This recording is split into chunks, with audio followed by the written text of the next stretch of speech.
আমি তখন 9 বছর বয়স, আমি ইন্ডিয়া চলে আসি। সকালে উঠি, বাবা দেখি কান্না করছে, তখন আমার 9 বছর বয়স। দেখে ওই বাড়ির লোক, ঘর আছে, লোক নেই, একটা লোকও নেই, মানে সব ইন্ডিয়া চলে আসে। পরের দিন দেখছে আর দুবারই নেই। তারপর দেখছে প্রায় এরকম করে গ্রামটা ফাঁকা হয়ে গেল। তখন বাবা দেখলো যে এই বাচ্চা নিয়ে আমি কি করে থাকবো। তখনও বাবা এই দেশে আসার জন্য পাড়ি দিল।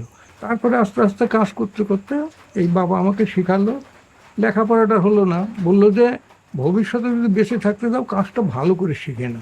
এই কাজ করতে করতেই 3 মেয়ে হলো। তাদের সামান্য মানে মাধ্যমিক পর্যন্ত পড়াতে পারছিলাম, তারপরে পারি নাই। তারপরে বিয়ে দিয়েছি, তারা ওই শাড়ির মধ্যমে থাকে আর কি। এই লোকালেই বিয়ে দেওয়া হয়। এই কাজটা আমি যখন শিখতে শুরু করলাম তখন কঠিন লাগলো, কিন্তু যখন শিখে গেলাম তখন আর কঠিন মনে হলো না। এখন আমাকে যেটা দেবে আমি একেবারে জলের মতন করে ফেলবো। কিন্তু হালে দেখছি এই আমাদের টাঙ্গাইল শাড়িটার দাম বেশি এবং খরচ বেশি। এই জন্য এসে গেল পারলুম আর রেফিয়ার, এই এই হ্যান্ডলুমগুলো একদম উঠে গেল। এখন যা বুঝতেছি ওদের শাড়ি যা তৈরি হচ্ছে সেটা শাড়ি হচ্ছে না, ওই জলে দেওয়ার পরে শাড়িটা নষ্ট হয়ে যায়। আমার একটা শাড়ি যদি 40 বছর পরে, 30 বছর পরে, ওটা 3 দিনেই শেষ হয়ে যাবে। ওই 11 বছর থেকে শুরু করছিলাম, আমার ছুটি বলে কোনো শব্দ ছিল না আমার জীবনে।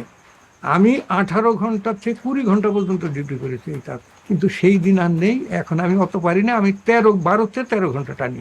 না, পারলুমে আমি বিশ্বাস করি না, শাড়ি হয় না ওটা।